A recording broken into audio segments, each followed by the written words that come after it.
Saya Hanis Nazifah akan menceritakan tentang topik bahan digital memperkasakan pendidikan negara.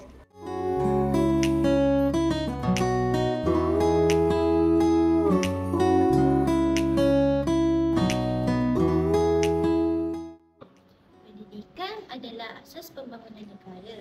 Namun, di zaman serba digital ini, kita perlu menyesuaikan diri dengan teknologi untuk memastikan pendidikan terus berkembang dan relevan.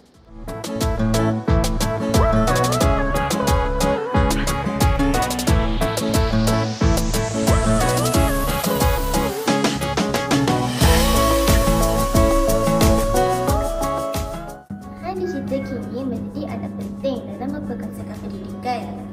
Platform pembelajaran dalam talian, aplikasi pendidikan dan e-book telah memudahkan akses kepada ilmu pengetahuan tanpa batas.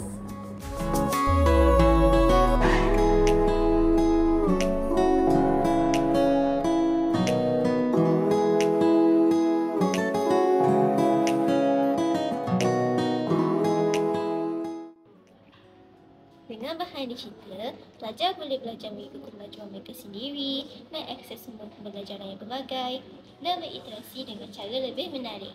Ia juga memudahkan guru dalam menyampaikan beberapa maklumat secara lebih berkesan.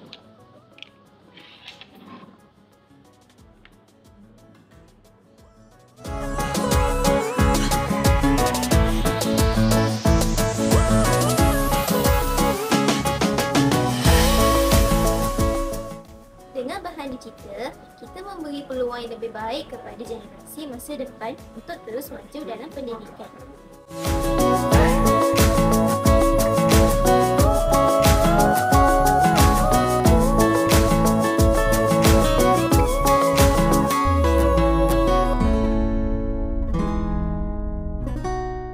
Seiring dengan pelan pembangunan pendidikan Malaysia, bahan digital bukan hanya mengubah cara pengajaran tetapi juga memperluaskan capaian pendidikan di seluruh negara, termasuk di kawasan luar bandar.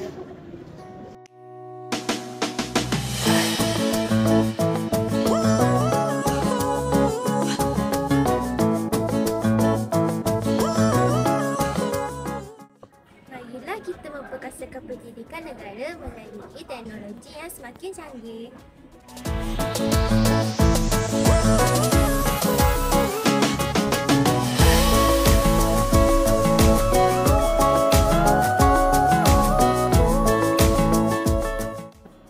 Cikgu, apakah kepentingan bahan digital? Bagi saya, kepentingan bahan pembelajaran digital yang pertama ialah lebih fleksibel. Maksudnya cikgu dapat akses daripada mana-mana tempat selagi ada liputan internet lah. Yang kedua ialah lebih interaktif. Cikgu boleh mempelbagaikan aktiviti dalam kelas, tidak sepenuhnya bergantung pada kertas dan pen. Cikgu, apakah kelebihan tentang bahan digital? Bahan digital ni kita senang untuk kita dapatilah, senang untuk akses untuk kita buat kerja tu. Yang mudah kita. Kerja je lah, pembelajaran PDP untuk cikgu mengajar, untuk pelajar buat kerja.